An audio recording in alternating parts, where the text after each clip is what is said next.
declare a particular building or a particular area as net zero. So that's a work in progress, and I'm sure with the help of the industry's body and with the help of all stakeholders, we will walk hand in hand and set good examples for not just India but also the world. And finally, I congratulate IGBC for reaching another milestone of getting 1,000 projects as rated as green. But more importantly, I'm told 138 million square feet of projects are in the pipeline. That's a huge boost to the city economy and the state. And I'm sure from the industries department side, I can assure you that we will complement your efforts by bringing in more investments like we did in Davos under the support of our Honorable Chief Minister and Deputy Chief Minister. I'm sure, I still remember it was Sankranti morning we had to meet Deputy Chief Minister, sir, and he was very quite supportive. And though it was a tough decision for me to make in that situation, he really supported us and allowed us to conclude some very important agreements that I'm sure are going to change the direction of our state economy. With those few words, once again, I thank everyone, and I hope with the support of everyone, we will definitely achieve the ambitious goals that have been set by our Honorable Chief Minister and Deputy Chief Minister. Thank you once again. Thank you, Mr. Dr. E. Vishnuvardhan Reddy, IFS Vice Chairman, Managing Director and Executive Director, TGIAC, and Special Secretary for Industries and Commerce. May I request you to put your hands together to the Mr. Vishnuvardhan Reddy for signing an MOU to make a world's first carbon neutral, and then that too coming from IGBC, which is headquartered in Hyderabad. We are all with you, sir. So IGBC's Net Zero is the world's first rating program for the cities and the built environment also. Now let us put our hands together to welcome our chief guest, Honorable Sri Mallu Bhatti Vikramarka Garu, Deputy Chief Minister, Finance and Planning, Energy and Government of Telangana. Sir, we are looking forward to your beautiful and amazing presentation. Still we remember when you presented in the Green Property Show, which we keep on sharing it across the world. Now once again, we welcome you for the special address as a chief guest. Over to you, sir.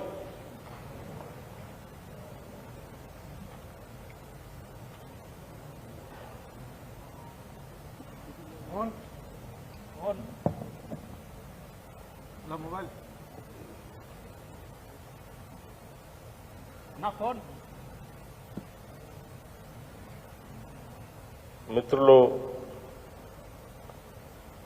Shekhar Reddy గారు, national vice chairman IGBC, అట్లాగే ఇంకా వేదిక మీద ఉన్నటువంటి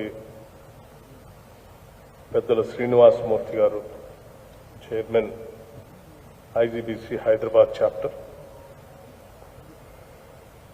మిత్రులు రాజశేఖర్ రెడ్డి గారు, president క్రెడా Hyderabad, అట్లాగే Anil Kumar Epur garu, past chairman CIS southern region, Shekhar Reddy garu, నేను ముందుగానే వారి పేరు ఎందుకు చెప్పానంటే ఈ ప్రభుత్వం చేత చాలా అంశాలపైన ఇటువంటి సమావేశాలు ఏర్పాటు చేయించి చాలా ఈ ఇండస్ట్రీకి కావాల్సిన అనేక అంశాలని ఇటువంటి ప్లాట్ఫామ్స్ మీద నుంచి అనౌన్స్ చేయించారు. అందుకే ఈసారి కూడా ఈ కార్యక్రమానికి రావాలని ఆహ్వానించడానికి వారు వచ్చినప్పుడు తప్పనిసరిగా వస్తాము. మీరు చేస్తున్నటువంటి ఈ రాష్ట్ర ప్రయోజనాలు దృష్ట్యా మీరందరూ చేస్తున్నటువంటి కార్యక్రమానికి ఈ ప్రభుత్వం అండగా ఉంటుందని చెప్పడం కోసమే నేను వస్తానని చెప్పి ఈరోజు తప్పనిసరిగా ఇక్కడికి వచ్చి మీ అందరితో మాట్లాడతాను. అట్లాగే ఇప్పుడే నాకంటే ముందు మాట్లాడినటువంటి మా vice chairman, managing director and executive director TGIAC Shri Anand garu, deputy executive director IGBC, నా ఎదురుగా కూర్చున్నటువంటి మిత్రులు, కార్యక్రమంలో పాల్పంచుకోవటానికి ఇక్కడ విచ్చేసినటువంటి అనేక రంగాల నుంచి ఇక్కడికి విచ్చేసినటువంటి మీ అందరికి కూడా ముందుగా నా హృదయపూర్వకమైనటువంటి నమస్కారాలు, ధన్యవాదాలు కూడా తెలియజేస్తా ఉన్నాను. అట్లాగే మన రాష్ట్ర ముఖ్యమంత్రి శ్రీ రేవంత్ రెడ్డి గారి డ్రీమ్ ప్రాజెక్ట్ ఫ్యూచర్ సిటీ, దానిని నెట్ జీరో సిటీగా చేయటం కోసం ఇప్పుడే ఎంఓయూ చేసి మీ అందరి సమక్షంలో ఈ రాష్ట్రానికి కాదు ప్రపంచానికి కూడా ఒక సందేశాన్ని ఇక్కడి నుంచి పంపిస్తా ఉన్నాం. ఈ ఎంఓయూ ద్వారా మొట్టమొదటి నెట్ జీరో సిటీగా ఫ్యూచర్ సిటీని తయారు చేయబోతున్నాం. దానికి మా అంకిత భావం ఇది అని చెప్పడం కోసం ఇక్కడ ఎంఓయూ చేసి మీ అందరి సమక్షంలో జరిగినటువంటి ఈ సంఘటన కూడా అభినందిస్తా ఉన్నాను. అట్లాగే మీ అందరి ముందు 1000 ప్రాజెక్ట్స్ గ్రీన్ సంబంధించి ఈరోజు మనం ఆవిష్కరింప చేసుకున్నాం. వారు అంటా ఉన్నారు, చాలా మీరు సబ్సిడీస్ ఇచ్చుంటే ఇంకెక్కువ చేసేవాళ్ళం, ఇవ్వకుండా కూడా మేము ఇన్ని సాధించామని చెప్తా ఉన్నారు. చాలా సంతోషం. సరే, Telangana is a young state, but it's a very rising state. చాలా ఫాస్ట్గా రైజ్ అవుతున్నటువంటి స్టేట్. సో ఈ యంగ్ స్టేట్లో దేశం అంతా చూస్తూ ఉంది ఈ రాష్ట్రంకి వెళ్ళి. కొత్తగా రాష్ట్రం కావాలని కోరి కొట్లాడి తెచ్చుకున్నారు. ఏ రకంగా అభివృద్ధి చెందిద్ది, ఎట్లా పోతుంది. ఆ వెళ్లే క్రమంలో ప్రభుత్వాలు ఆచితూచి తప్పనిసరిగా విధానపరమైన నిర్ణయాలు తీసుకునేటప్పుడు చాలా జాగ్రత్తగా తీసుకోవాల్సిన బాధ్యత కూడా ప్రభుత్వాలపైన ఉంది. సో మేము చేసే ప్రతి పని కూడా ఈ రాష్ట్ర అభివృద్ధిని భవిష్యత్తును దృష్టిలో పెట్టుకునే అన్ని వర్గాల వారిని మాట్లాడిన తర్వాతనే విధానపరమైన నిర్ణయాలు చేస్తూ ఉన్నాం. ఇప్పటికే గ్రీన్ సిటీగా మార్చాలని హైదరాబాద్ని కొన్ని విధానపరమైన నిర్ణయాలు తీసుకున్నాం. ఎందుకంటే ఈ మధ్య మనం చాలా సందర్భాల్లో చదువుతా ఉన్నాం, ఢిల్లీ నగరంలో చాలా ఇబ్బందికరమైనటువంటి వాతావరణం ఎదుర్కొంటున్నారు అక్కడ ఉన్నటువంటి ప్రజలు. అక్కడి నుంచి చాలా మంది ఒక పర్టికులర్ సీజన్ రాగానే ఆ నగరం నుంచి బయటకు వచ్చి జీవిస్తే తప్ప ఉంటే తప్ప వాళ్ళు అక్కడ ఉండలేనటువంటి పరిస్థితి ఏర్పడింది. అటువంటి పరిస్థితి భవిష్యత్తులో హైదరాబాద్ నగరానికి రాకుండా ఉండాలనేటువంటి ఆలోచనతో కూడా ముందు జాగ్రత్తలు చర్యలు తీసుకోవాలని రాష్ట్ర ముఖ్యమంత్రి రేవంత్ రెడ్డి గారి నాయకత్వంలో ఈ కేబినెట్ ఇప్పటికే కొన్ని విధానపరమైన నిర్ణయాలు కూడా తీసుకుంది. దాంట్లో నగరంలో ఉన్నటువంటి చాలా వెహికల్స్ని బ్యాటరీ వెహికల్స్గా కన్వర్ట్ చేయాలని, దానికి కావలసినటువంటి విధంగా రాష్ట్ర ప్రభుత్వ విధానపరమైన నిర్ణయాలు సపోర్ట్ సిస్టమ్ కూడా చేయాలని చెప్పి కొన్ని నిర్ణయాలు చేశాం. అందులో భాగంగా రిజిస్ట్రేషన్ ఛార్జెస్ కూడా ఈ బ్యాటరీ వెహికల్స్కి మేము ఎగ్జంప్షన్ ఇచ్చాం. సో ఇది మా కమిట్మెంట్కి నిదర్శనం. మాకు రెవెన్యూ తగ్గుతున్నప్పటికి కూడా రెవెన్యూ తగ్గటం కంటే కూడా ఈ నగరంలో జీవిస్తున్న ప్రజల ఆరోగ్యం చాలా ముఖ్యమనేది మేము దృష్టి సారించి దీనిపైన విధానపరమైన నిర్ణయాలు తీసుకున్నాం. భవిష్యత్తులో కూడా హైదరాబాద్ నగరంలో తిరుగుతున్నటువంటి బస్సులు, ఈ డీజిల్ బస్సులు అన్నింటినీ కూడా ఇక్కడ నుంచి ఫేజ్డ్ మేనర్గా ట్రాన్స్ఫార్మ్ చేసి బ్యాటరీ బేస్డ్ బస్సులుగా తీసుకొని రావాలనేటువంటి ఆలోచన కూడా ఉంది. అట్లాగే సరే, ఒక నగరం నిర్మించటం అనంటే కొన్ని దశాబ్దాలుగా వచ్చేటువంటి పరిస్థితిలో ఉన్న పరిస్థితి మనకు తెలుసు. హైదరాబాద్, సికింద్రాబాద్, సైబరాబాద్, ఇప్పుడు ఇంకొక 4వ నగరం హైదరాబాద్ ఫ్యూచర్ సిటీ. ఆ future city is going to be a destination for the entire country, not only the country, even for the world also. The way it has been designed and conceptualized, వాళ్ళంతా దానికి వెళ్ళి చూస్తూ ఉన్నారు.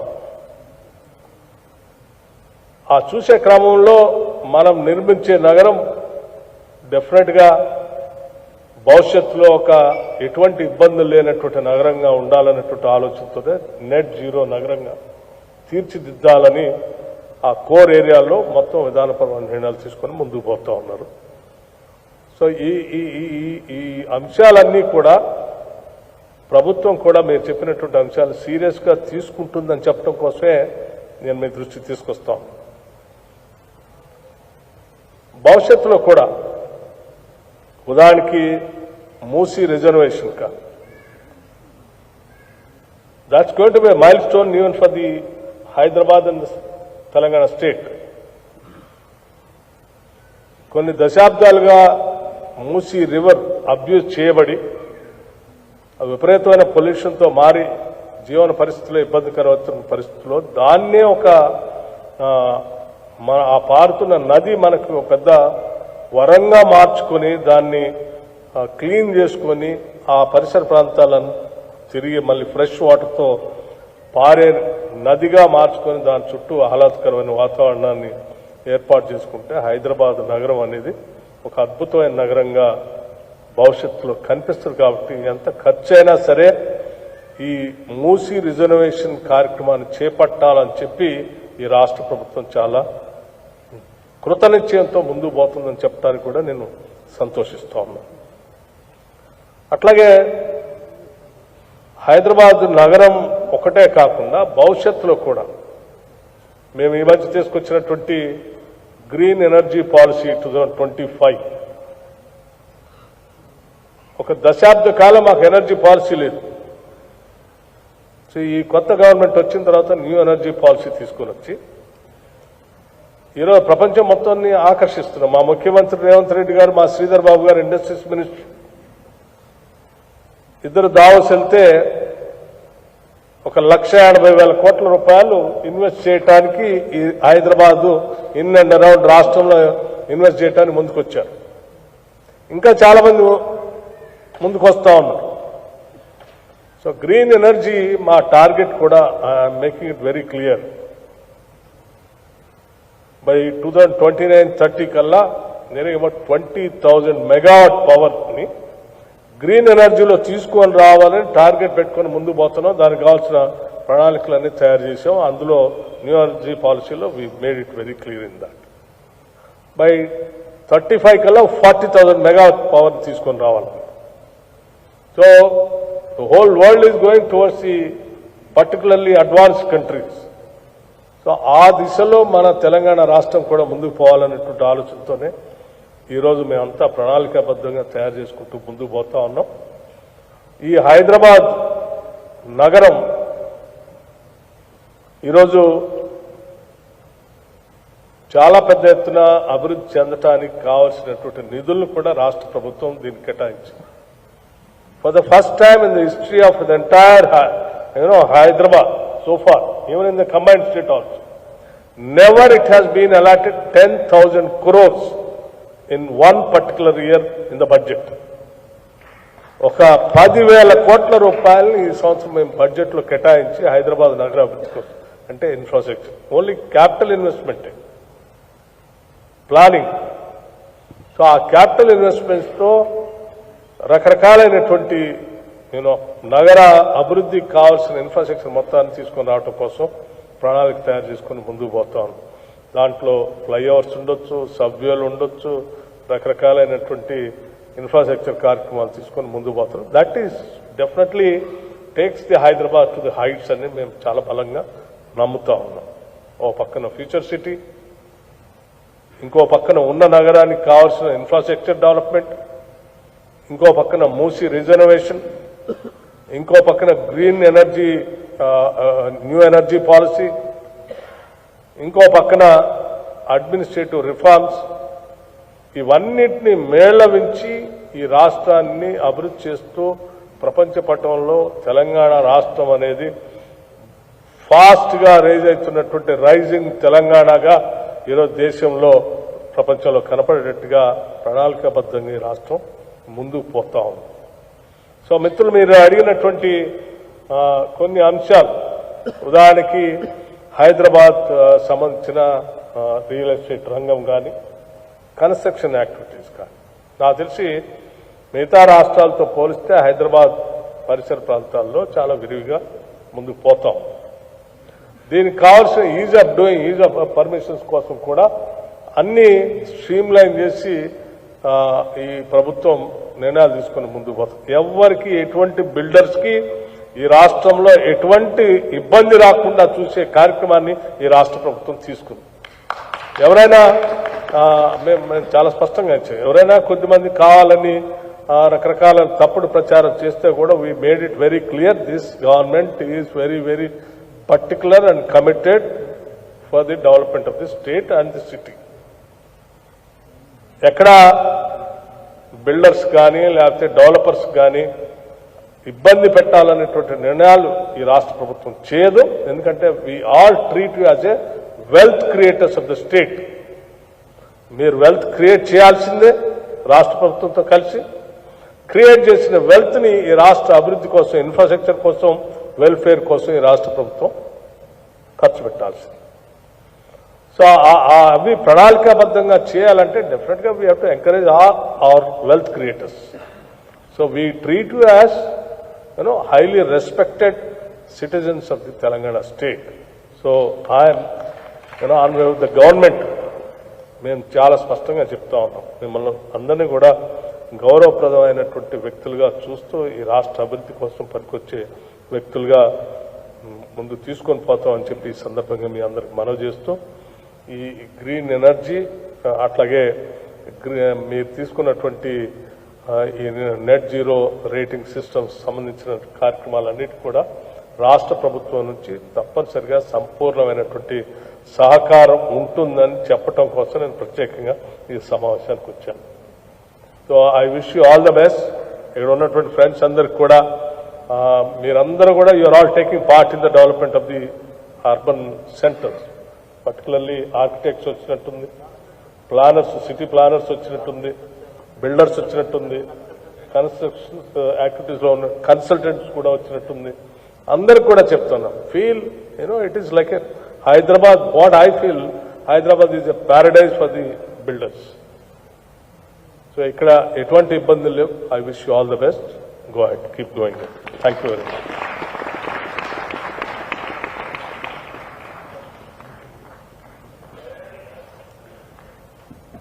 So may I now request all the participants to give a standing ovation to our Deputy Chief Minister Garu for highlighting about the future city, Musi River development, green energy policy, as well as focusing on even reducing the revenue on the EV vehicle for quality of life. So once again, we in IGBC and CI are very proud to have you, Deputy Chief Minister Garu, and we in IGBC are also very pleased to have Dr. Vishnuvardhan, Special Secretary Industries and Commerce, Anil Kumar Ipur, Shekhar Reddy Garu, Rajshekar Reddy and Srinivasa Murthy for the wonderful occasion of the first Green Telangana Summit. Deputy Chief Minister Garu, as he rightly mentioned, sir, today evening we are having 50 more projects. 1000 projects are there. They are going to sign the pledge over here. I would request you to kindly bless this particular pledge initiative also initiated by the Mr. Shekhar Reddy Garu and Srinivasa Murthy Garu. So we in CI IGBC will be more closely working with the government of Telangana and making your dream on the, especially the future city, as a world's first IGBC certified net zero carbon city. May I now request Mr. Shekhar Reddy Garu to present a small dossier and a memento of the 20 years of GBC in Hyderabad. Shekhar Reddy Garu, sir, may I now request you to present. This is the 20 years of service from Hyderabad from IGBC and the CII based in Hyderabad, which is the world's first greenest building in 2003. With the support of the government of Telangana, we are all spearheading this activity, sir. Thank you, sir. So may I now request all the audience to be seated, please, until our Deputy Chief Minister Garu leaves this venue. Please be seated for a minute, please.